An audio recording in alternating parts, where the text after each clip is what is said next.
You've been taught that training to muscular failure is all you need to grow muscle, which in its own right is true.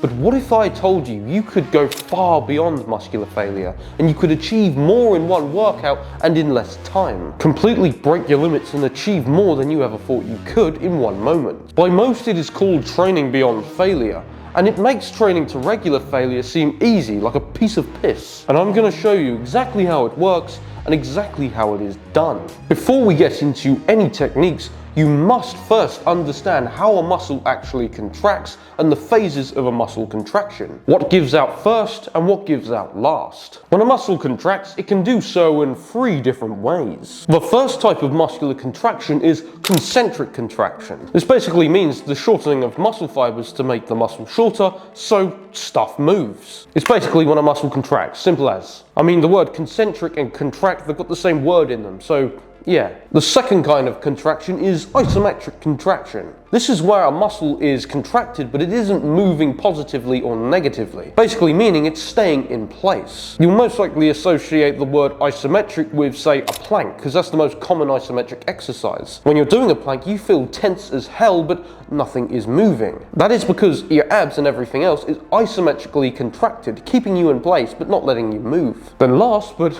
not least, and very important for this show, is number 3, eccentric contraction. Eccentric is the opposite of concentric contraction. The muscle fibers are still contracting, but they're contracting negatively. So the muscle is being lengthened, but with control. When you put this into a movement, the concentric part is the positive, the isometric is the static, and the eccentric is the negative. When you normally reach failure on a movement, you're only failing on the concentric or positive portion of the movement. Despite not being able to lift the weight, you are still able to isometrically hold the weight in place and also lower the weights. Can you see where I am going with this one? If there's one rule to remember to make this simple, it is that you can hold more than you can lift and you can lower more than you can hold. So when you can't lift that barbell up no more, you've only reached failure on the positive. You've still got the static and the negative to reach failure on next. Yay. So now that we know this, we can take advantage of this. So, do your regular set as per usual. Go to failure on it as usual. And when you're on that last rep, I want you to hold it in place where the tension is most. Hold it for 10 to 15 seconds, or if not, just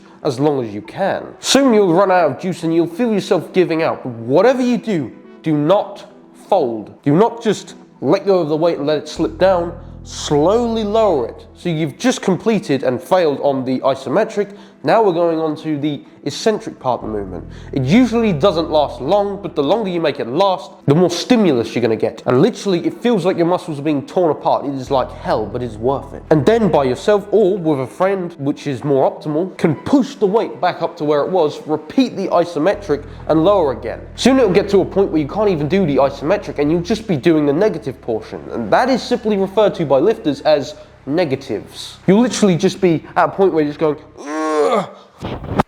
it's fucking hard. But when it gets to the point where you can't even lower it with control at all, even if you tried, that's when you're done. Doing 1 or 2 sets to failure like that is absolute hell, despite it being so short. And I will say, this shit is hard. It takes an exceptionally conditioned and strong mind to not want to give out during such momentary pain. You may not be good at this at first, but it is a skill. I wouldn't recommend absolute beginners to do this, but if you're starting to get the hang of things, try it. It's great for conditioning the mind to learn that momentary suffering is worth it if you want to get to your goals. Try doing this yourself one day and it will make the title of this video make sense. My personal favorite exercises to do this on are the leg press. Doing that after a set of squats is absolutely fucking brutal. It's so painful, I actually want to take my headphones off and I just go,